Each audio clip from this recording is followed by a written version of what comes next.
final stretch here. I would like to welcome our moderator again, Cheryl Bruner. She's one of our board members here at the Foundation. And our panel includes Joe Belluck from Belluck and Fox, who is in the middle. Kathy for Farinas with Dean, Omar, Branham, and Shirley. She is on your left as you're looking at the stage. And Dawn Besserman with MHRFM, and she is on the right-hand side. Cheryl, take it away. Thank you, Brian. So yes, I am an attorney. My mother passed away from mesothelioma. I don't practice law in the area of mesothelioma litigation, but I have a personal experience with it. So I'm glad to moderate this panel with these three exceptional attorneys whose firms focus on this area of work. And I like to just say also thank you all so much for being a sponsor of our foundation. I hope that you feel the thanks because it means a lot to the work that we're doing. So we really do appreciate it. So I'll start into these questions. So let's start with, Dawn, I'll ask you the first question. So if someone here has meso, but they have no idea where or if they were ever exposed to asbestos, what do they do? What happens? How do you handle that? Sure. Thanks, Cheryl. Can you guys hear me okay? Yes. All right. Hold it close. Hold it a little closer. Better? All right. Thank you. Again, my name is Dawn Besserman. Thank you all for sticking around. I know it's been a really long day and your brains are full already. So, we do appreciate you sticking around to listen to what we have to say about the legal implications because they are important for you all to understand. I think all three of us would tell you that all the time when we first meet with a client, it happens so frequently that someone comes to us and we start to talk about their diagnosis and their history, and they have no clue how they could have possibly been exposed to asbestos. And that's why you need a lawyer. You need someone who is skilled at investigating these exposures. All three of us here on this panel, this is what we do. We dedicate our careers to representing people who have mesothelioma. At my firm in particular, I can't speak to how their firms are set up, but at my firm in particular, we have investigators that are assigned and attorneys that are assigned to every case, and you will have a whole team of people that are working on your behalf to try to go through your entire life history to find out how you were exposed. And often it's very surprising to clients. A lot of clients don't know that products like their facial makeup powders contained asbestos, and some of those powders are still on the market today. A lot of people don't realize that other products such as brakes on cars contain asbestos. There are a myriad of ways in which people were exposed. There are a myriad of products that contained asbestos through the 20th and 21st century. Hundreds, thousands of products contained asbestos through time. And, we've spent our careers developing that history and knowledge of those products. And we work with our clients, our investigators and attorneys work with our clients to uncover the particular exposures that a particular client has had. Yep. Thank you. Kathy, so if someone has just gotten their mesothelioma diagnosis, how soon should they contact an attorney? I think that's a tough question because I think the diagnosis itself sends people reeling, right? You've just been met with some of the harshest information you're ever going to get in your life, and you're trying to balance your medical care, your family, all the things that you are having to go through at that time. And it's hard and it sounds crass for one of us lawyers to be saying, but at the same time, please include us. And that is because this disease can be cruel and can take people very quickly. And often you are the best source of your information. You know what you've been exposed to. You may know more than your spouse does, most likely, about the places you've worked, the products you've personally used through your life, what your parents may have used in your household. And so as rough as it is, getting all of this information at the same time, I encourage you all to talk to a lawyer who will come and really work with you in a very earnest way to determine the exposures and to just know what you're kind of up against in that world. We're not going to tell you this is an easy process. At least I'm not going to. We work with our clients, and we work with them a lot to get the information that we need to do a good case for you and your family. And so while it is a difficult time, I think the earlier you can involve legal counsel, it's going to benefit you and your family as the disease progresses or you seek treatment. Sometimes we need to do things to preserve tissue, to make sure that there is enough evidence to move forward with litigation. And so involving us early versus late makes things just better across the board. Right. Joe, so go ahead, Dawn. Sorry, it's the lawyer in me. I can't help it not add this. You have to keep in mind, too, there are strict rules, statutes of limitations in every state that start to run as soon as you're diagnosed. So it is important that you don't put off seeking legal counsel for too long, because you may, in fact, wait so long that you are barred from pursuing any claims. Yep. That was a follow-up I was going to ask Joe. Yes. Yes. And for me, getting started on that process felt like something that I could do, I could control. In addition to all the appointments, if you just kind of got on this merry-go-round, this roller coaster, and we were dragged along, and this was one thing that I felt was constructive that we could move forward on. And I agree that, my husband was gone in 9 months, but all the depositions were done. I would not have been able to tell a tenth of what he was able to share. So. Right, yeah, thank you. So, Joe, on that kind of flip side, if your loved one has passed away and you haven't seen an attorney yet, maybe for some of the people watching on our live stream, it's not too late. So what would you say to those people? Well, first of all, I just want to thank MARF and Cure Meso for all the work that you folks do. We've supported the organization for a long time and encourage our clients, if they're looking to make contributions, to do it to MARF, because in a lot of ways you're the only independent organization in this space. You're not a law firm, you're not a medical institution, so we appreciate that we're in a position to help you guys. And I want to echo what Dawn and Kathy said just about the timing. Every day that we have to work on your case, you're going to get a better result.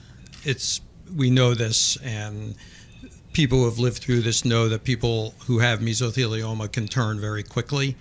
And every day that we have to work with you, get information, do depositions, file your case, you're just going to get a better result.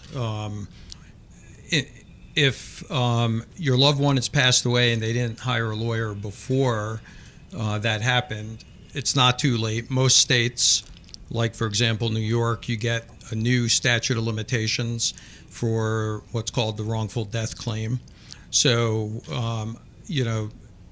again, I would encourage you to reach out to a lawyer as quickly as possible, hopefully before your loved one passes away, but if not, as soon after their passing as possible. There are some things legally that we need to do to get the case set up so we can try to help you with it. And,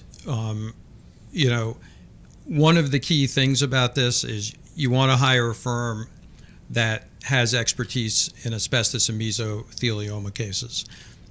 The three of us work at firms that are expert in mesothelioma cases, and if your loved one has passed away, we know how to find coworkers, we know how to find other witnesses, we know how to get documents from the facilities and plants, from the unions that your loved ones worked at.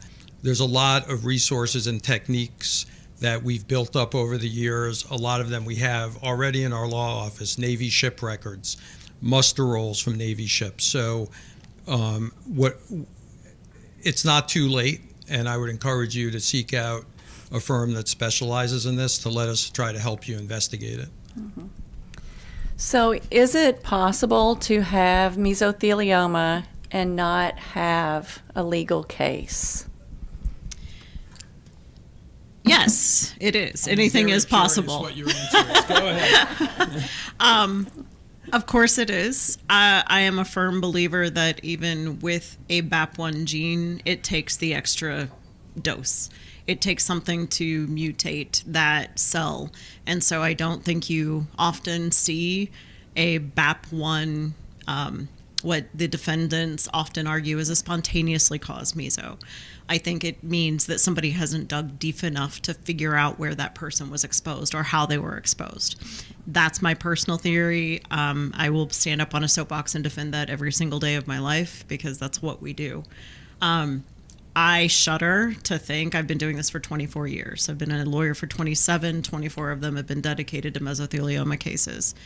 I shudder to think, and I'm sure that the people sitting up here with me, we just started doing talcum powder cases in about 2016. Some stuff started coming out. I remember sitting across the dining room table from a woman in Evansville, Indiana. And she had a father who was a banker. Her husband was an accountant. She was dying from mesothelioma. And I could not figure it out. Never a brake change around her. Never anything that I could put a pin on. No donkey, to pin that tail on.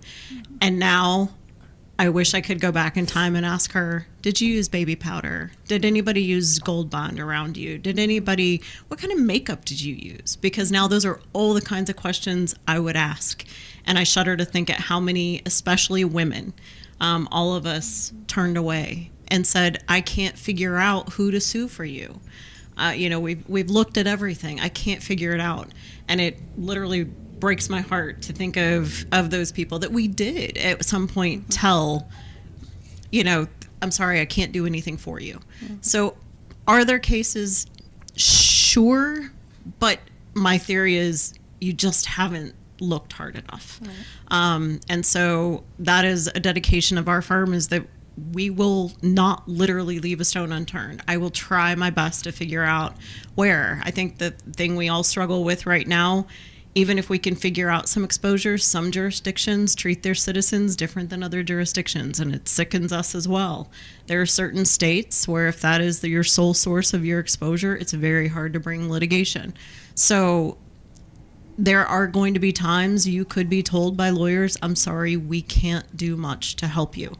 But I urge you to at least go through that process, because I think the number of times that we can find something to do for you far outweighs those cases that we say there's absolutely nothing I can do for you. But I think we have to be honest about that with our clients. Right. So there, you guys can. So you're going to take that case I'm trying to send you in Kentucky, right? Okay. Okay. So, all right, John wants to ask a question. My question is, and I think you almost stated on it, and I hope I get corrected and they're better. Like Massachusetts, there's issues about suing employers, other people, and all that. Pennsylvania has issues. New York is good. Certain states are good, and there's certain states. It's like the red and blue states. Every state has Right. But Massachusetts, I was on a trip, and I was talking to a judge in there. You can't do this. You can't do this. I says, if it's neglect, I'm going after you. All right, so John wants to know about how do you decide and how do you choose where your lawsuit will be brought? Take that or shall I'll take it. I? Go ahead, Dawn. So my firm is a national firm. We practice throughout the country. We have offices throughout the country. So I'm very familiar with a lot of jurisdictions. And you hit the nail on the head in one way, which is there are some places that are much better to file a lawsuit in than others. But a good lawyer, a good law firm, what they're going to do is they're going to look at your case, they're going to look at your whole history of exposure, and they're going to try to find the best place to put your case where we can get you the most recovery. Well, let's say you lived in Massachusetts, and that's Yeah. where everything happened, and you're. Oh, we file cases in And Massachusetts. you still work with. Oh, yeah, yeah. I mean, yeah. Massachusetts, Yeah. part of what Dawn is saying is each state has some things that are good and some things that are bad. So, for example, in Massachusetts, they have a particular law there called joint and several liability, which means that if you sue a whole bunch of companies and only one of them is responsible for 1%, they have to pay 100% of what's owed to you. New York, which has really good law, does not have joint and several liability. Okay, so the reason why you get one of us involved is because we're going to know where's the best place for your individual case. And thank you for answering that, because I want to make sure everybody else was aware of that. So why don't we talk about your question right here? Yeah. Okay, so this is going to be different. So what if you came to the US in 2008? You're a US citizen. So I'm a US citizen, but I came in 2008. Probably exposed, probably, well, definitely talcum powder and makeup. Do I have a... Sorry. There you go. Thank you. So from my accent, you can tell I'm not from New York. But my question is, we came to the US in 2008. I'm a US citizen. Am I still able to claim in the US? That's a good question, and it's hard to say without knowing more information about you and your history and your product exposure. If you were exposed to talcum powder products after you came to the United States in 2008, there is probably something that someone can do for you. If you were exposed to products overseas that were manufactured in the US, then perhaps that's also another route. So again, that's why we're telling you, you need to sit down and talk with the lawyer and figure out what your options are. Because just like with what you guys have all heard today, and I think you're gonna walk away, and you already knew it coming in here, that everybody has a different experience when it comes to their treatment and their prognosis and what works for them. It's the same thing with your legal case. Every legal case is different, and there's so many factors that go into a determination as to whether you can successfully pursue a claim and where it should be pursued. And you're not going to know that until you talk to a legal expert. You're just not. I mean, we're working on a case right now involving a gentleman who was born in Taiwan, lived there for a significant period of time, worked on cargo ships in Taiwan that were built in the United States, and after their use here were sent to Taiwan. And the companies that manufacture the equipment on the ship, like Dawn was saying, are U.S.-based companies, General Electric, Westinghouse. And that case we filed in New York, where the gentleman lives now, and we're pursuing the American companies for the exposure in Taiwan. So, just to reinforce what Dawn was saying, what Kathy's been saying, is that's why you want to sit down with a lawyer and explore all the possibilities to see if there's some way we can help you. What about these big trusts that have money? Sometimes our patients have heard about things like this. So can you give a little bit of information on what that is and how that factors in? Well, I'll start, I guess, but this may surprise you, but lawyers don't always tell the truth. And the reason I'm saying that is if you watch ads on TV, you would think that there are billions of dollars available to you in these magic trusts that are very easy to get money from. And that's not the reality. There are a lot of trusts, probably about 50 of them. And if you added up the money in all the trusts, it is billions of dollars. But what's available to any one individual from the trusts is actually quite small and is really not a large part of the compensation that we all get for our clients. So there are these trusts. All of us will file claims for the appropriate trusts, but it's really not the biggest part of what we do. Most of what we do is file lawsuits against companies that have not set up trusts. So when you're going into this, you should understand that the trusts are a very small part of it, and it's not just like a real easy thing that you file these trust claims and people are handing over millions of dollars. It's not the way that this works. That's more about how lawyers are advertising for claims than really reflective of what we do in your case. And anybody here who has gone through it knows that the bankruptcy trusts are a relatively small component of what we do. So. I was just going to add real quick. If you speak with a law firm or an attorney and the only thing they talk to you about is trust claims, you should talk to other law firms. Every firm has its own business model and its way of doing things, and you want someone that's going to pursue every avenue of compensation for you. The trust claim avenue is not going to result in as much compensation for you. It's also less work for the attorneys than pursuing litigation. So you want to make sure if you have a potential case that could be litigated in courts, you are hiring litigators, people who are going to go all the way to the mats through the trial. Yeah. Kathy, let's talk about the time frame of how long does a case take. Can you give people an idea of what that typically looks like? Sure, I can do some generalization, and then this also speaks to where we put your case. When you sit down and you meet with the lawyers and you go through all the exposures of where you have had asbestos exposure, one of the things, I literally make a chart of, okay, these are the states that we're looking at. This is potentially where we are going to file this case. I go through and I look at the law.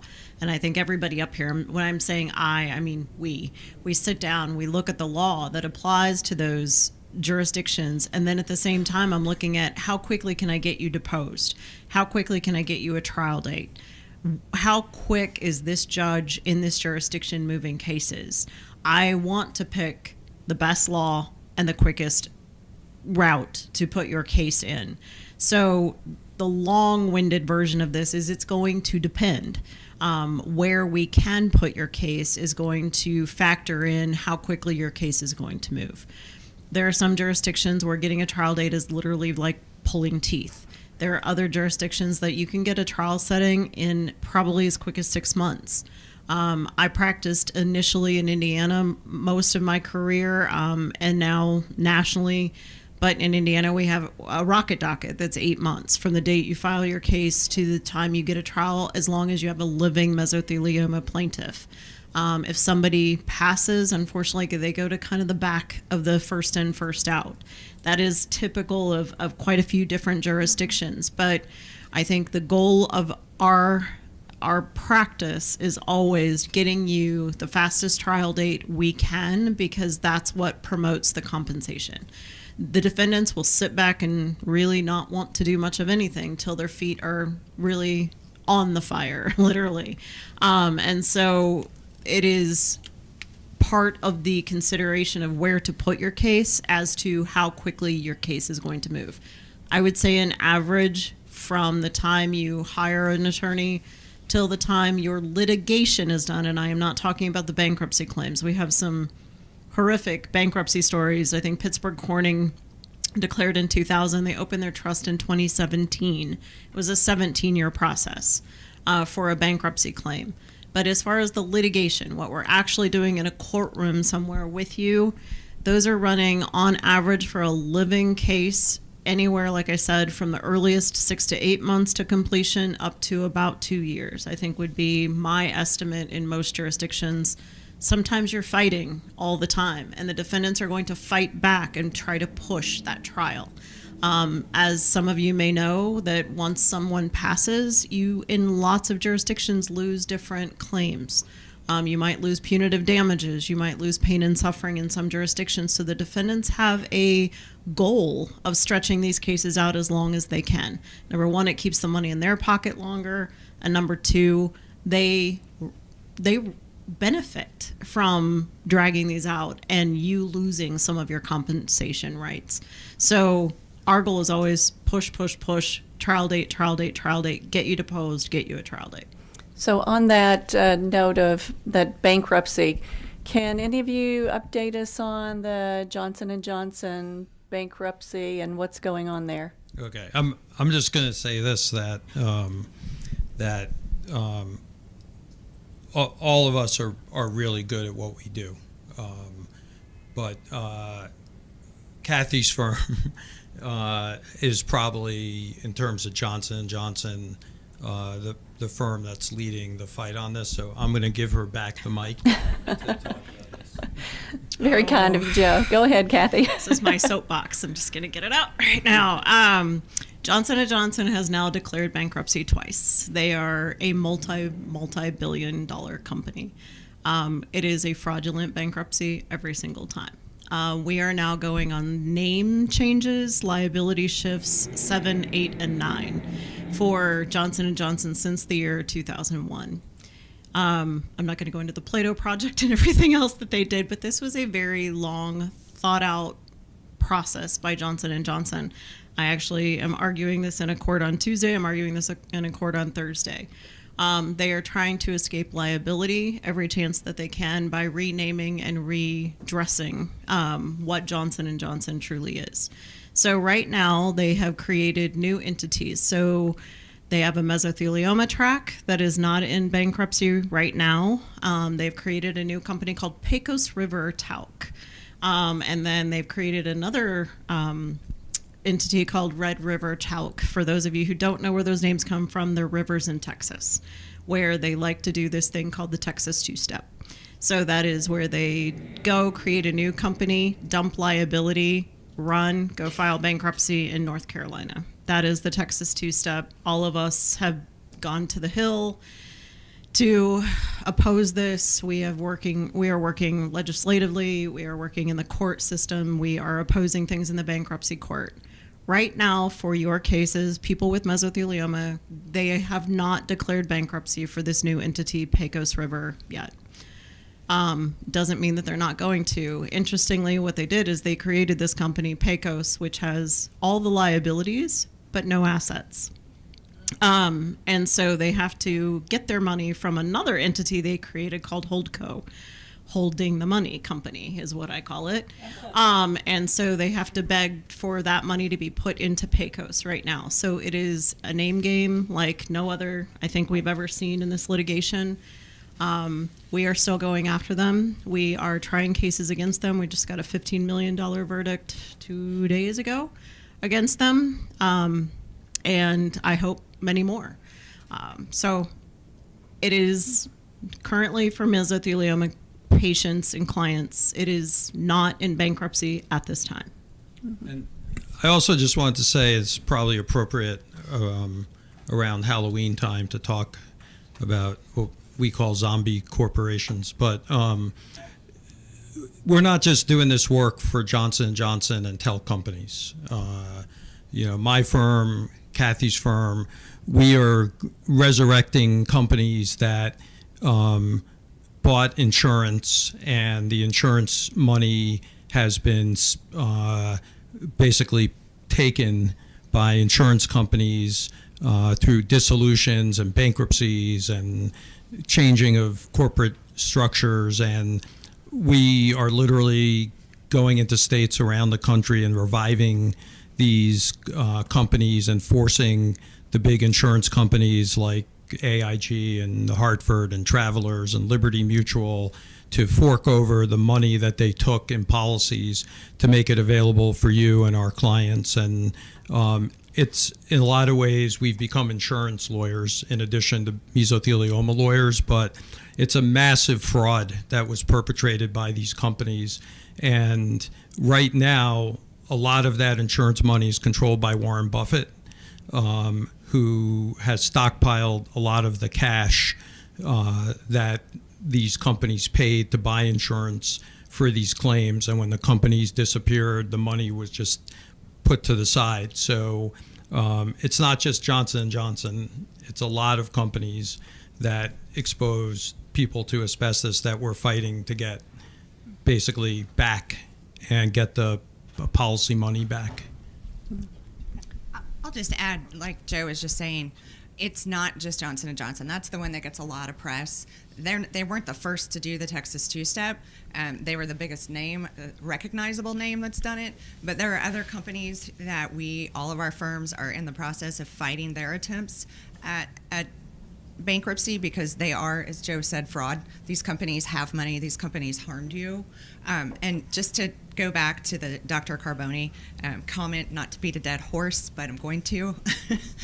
With BAP1, the defendants in these cases try to fabricate this defense that people that have mesothelioma and a BAP1 mutation have mesothelioma solely because of that mutation, and that is not true.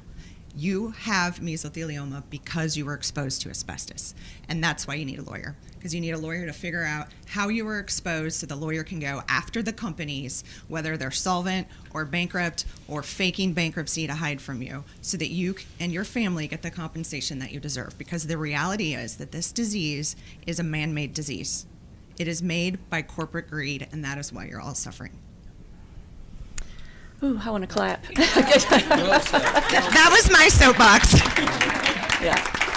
Yeah. So let's hear some from you all about what questions should people ask when they are interviewing firms. How do they know which attorneys to go with?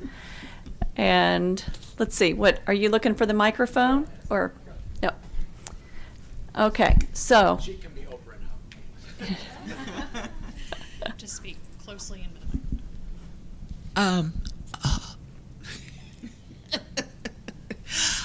I Googled my diagnosed, and I was looking for the book to get the information, and I found a site, and I went and I got the book and information, whatever, and I was educated. Not like I'm educated right now, but I had a little clue. Your firm educated me. She came to the house. She was so nice to me. She met my mom and my daughters, and I felt comfortable. I felt at ease. And when she broke it down, like you just said, I'm like, for anyone to know this can happen to somebody and die, and you're going to do bankruptcy? It's like, oh, my life doesn't matter. I have kids I want to see grow up. You see what I'm saying? It hurts. But I'm glad I was educated, broke it down. I did what I had to do. And I thank you, because your firm helped me a lot. You educated me every step of the way. And this is how I got to get with this group. Good. Thank you. Good. Thank you. Yep. It's all been very interesting, especially for my wife, since she's an attorney as well. Last evening, we happened to share a few moments with Kathy, and there were two things we talked about. So I'd like to ask you two questions that we discussed. What are your thoughts about unsolicited contacts from mesothelioma lawyers, unsolicited, number one? And number two, as a client, do you like to represent that individual as an individual, or what is your view about placing clients into class actions settings? So, with respect to class actions, none of us do that.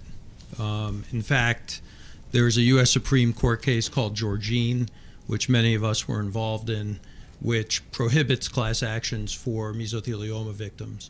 And the reason is because there are a lot of individualized factors in each case that make class actions inappropriate. And if you have mesothelioma, to be frank with you, the last place you would want to be is in a class action, because mesothelioma cases in the asbestos world have the most value.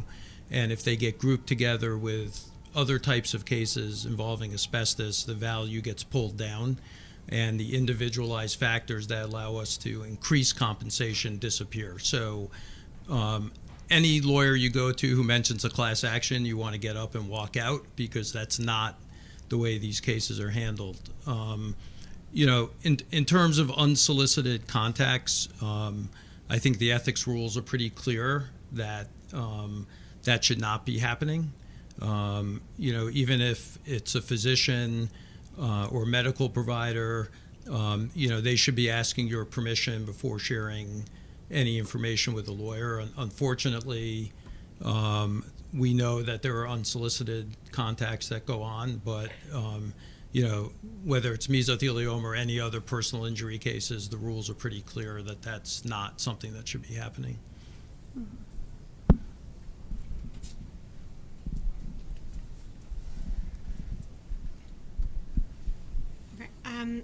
I don't have any experience of lawyers ever, and You're lucky. yeah, well, apparently so. So I've been watching a lot of American soap operas in my past, and you guys are the bad guys, or the good guys, depending which side you sit on. So for me, so far, I've put my head in the sand over lawyers. I've had unsolicited calls. I've got fed up with them. I don't know which way to go. I don't want to go and sign a contract which, quite frankly, I wouldn't understand. Even if I read through the whole lot, I just would not. So it's a bit of a wing and a prayer. You don't know, oh, is the fee structure reasonable? Is the, if we're going to court, then we're going to pay the fees and you're going to get this amount of fees. I don't know whether you can put in that contract, if you're going to go and have fees, it's going to be limited to this, because sometimes on the Facebook group, there are people who say, I wish I'd never gone to lawyers, and I'm getting this and I'm getting that, and it's a burden for my family, and I don't want to go and do something that's going to create a bad situation and make it even worse. And I'd appreciate your honesty, if it's not an oxymoron, about how would you handle people like me who just, I really would like this to be wave a magic wand and it all to go away. I really would. But if there is compensation on the table which can help my family in the future, or me, or to go and pay for medical treatment in Germany or wherever, some miracle cure will happen. But I also don't want to spend the time I have just dealing with crap that I don't want to deal with. Before you answer, can you summarize the question? We couldn't hear it. Yeah, I think essentially her point is that she doesn't have any experience with attorneys, and her experience with American attorneys is limited to American television, which doesn't always paint the best picture of lawyers. And she has concerns about spending her time and energy working with lawyers, and she's concerned about how she would even know what is a fair fee structure or what that looks like. So just to answer your question, and there's a lot there, but when you are considering retaining a law firm to represent you, in this situation, in these types of cases, it should be at no risk to you. It should be a contingent fee agreement arrangement wherein you're not writing checks to the law firm. The law firm is going to work on your behalf. They are expending the resources and the time and the money to investigate your case. And then if the law firm is able to obtain compensation for you and your family, then the law firm gets paid out of those funds. So it should not be a financial burden on you. The level of your time commitment, that's going to vary depending on cases. But at the end of the day, the client is the client is the boss, and you can limit what you're willing to put into the case. It may reduce your overall compensation, but if you meet with an attorney and you decide that the only thing I really want to do is pursue the trust claims because it is less intrusive, it is less burdensome on me, that is something that you can choose to do. If you do want to pursue a litigation case, that is going to take more time and commitment. And that's something that you're going to have to talk with your attorney as they learn a little bit more about your background and exposures and what the potential routes of compensation for are you. I would just recommend you talk to somebody. I know it's overwhelming, but the goal at our firms is to make it as least intrusive, as less overwhelming as possible. We want to minimize that because we know what you want to focus on is your family and your health. And let us focus on the legal. And that's really what, when you hire an attorney, you should feel that relief, that burden, because you're putting it on your lawyer. And we're happy that's what we get paid to do, to take on that burden. And we want to make your life as litigation light as possible, right? Mm-hmm. That's our job. Your job is to focus on your health and your family, and just to provide as much information as we need, and hopefully it's little time as possible for you. Yeah, keep talking about that and the questions that clients should ask you all. What should they ask lawyers? What's a good answer? What would you all say? Well, first, just let me say to you, being involved in any type of lawsuit or litigation stinks, okay? It just does. Whether you're the person being sued or you're suing somebody, it's certainly not how I think any of us would want to spend their time given another option, especially if you have a limited amount of time left.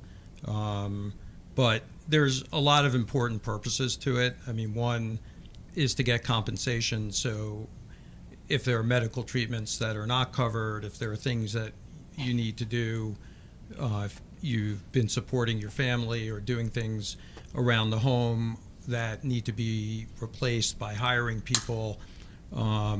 But there's also a civic reason to do it, which is to hold these companies accountable for what they did and to send a message that they have to act responsibly. And that still goes on, even though the history of asbestos is decades old. The message is still understood. So there's a very important public purpose to deter corporate misconduct. And also, having gone through this with a lot of people, there's a sense of purpose and a cathartic value to doing this. A lot of our clients are people who are used to being very busy, used to providing for their families, used to having a sense of purpose. And that's taken away by this type of cancer. And in some ways, what we do working with them gives them back a sense of purpose and a sense of providing for their families and doing something positive. And there's a lot of clients that we've all had that were reluctant to get into this, and at the end of the day felt that they had accomplished something important at the end of it. The most important thing if you're hiring a lawyer is to make sure it's a lawyer who's experienced doing mesothelioma cases, has the type of experience the three firms up here have, and also that they're going to treat you like an individual and they're willing to go to distance on your behalf. And you want to ask them if they take cases to trial, how they work up their cases, how they assign lawyers to your cases. Are they going to send your case to another law firm? Are they going to work on it themselves? Those are the types of things you want to ask to make sure that you're getting the appropriate firm on your behalf. And we'll give the last word to Kathy.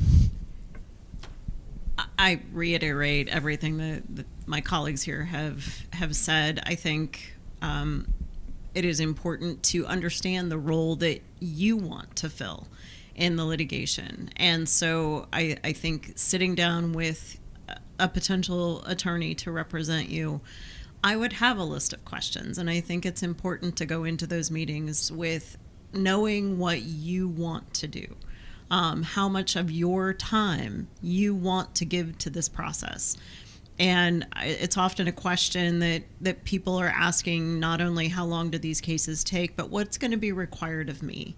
And am I just doing this for nothing? You hear, I think all of us hear that question a lot. I've had a gentleman and I'll use this as an example to kind of wrap it up.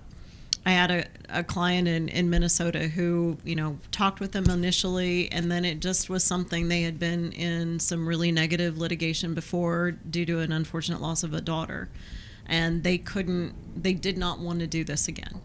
And so I let them, I am the worst salesperson up here. I am not a hard sell person. I will tell you the pros and cons of everything, and I'm not going to force something on you. I let them have some time, and I called them back and I said, I just want to check back in with you and let's talk about what this case is going to require of you. And so we talked about a lot of activity up front, getting the deposition done. And then it kind of goes quiet for a little bit. Those of you who've been in litigation probably understand this. It's when we're working behind the scenes. And it's going to be a period where not a lot is going to be asked of you. And then it'll pick back up again. It sort of ebbs and flows like a wave. we recently are very close to wrapping up his case, and he called me the other day and he said, remember when you came back to me and said, I still think this is worth your time. I don't think you're doing this for nothing. And he called me and he was just sobbing on the other end of the phone. He said, you didn't lie to me. And I think when you find the trust that you will know about with the lawyer that you're sitting maybe in your living room talking to, you're going to develop a rapport with that person. And when you feel comfortable, that's the attorney who's answered your questions, who's been earnest and honest with you, that's the attorney you want to sign up with.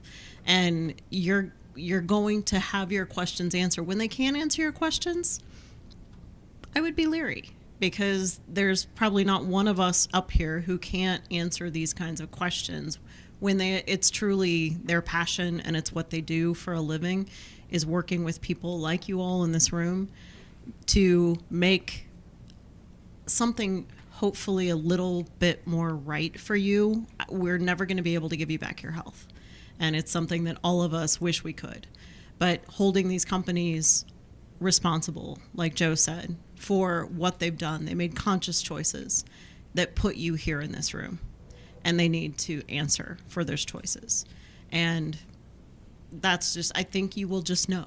And it sounds kind of corny, but I think that when an attorney can answer your questions openly and honestly, and just be that person that you are comfortable going to for those questions for this extended period of time while this is in litigation, then that's the person you want working on your case. Yeah.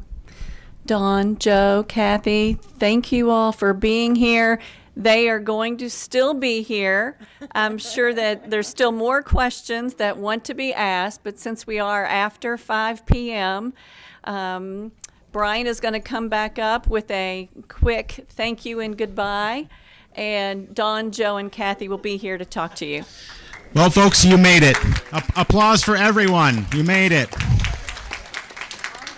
Thank you for your support again to our sponsors, Belluck and Fox, Dean, Omar, Branham, and Shirley.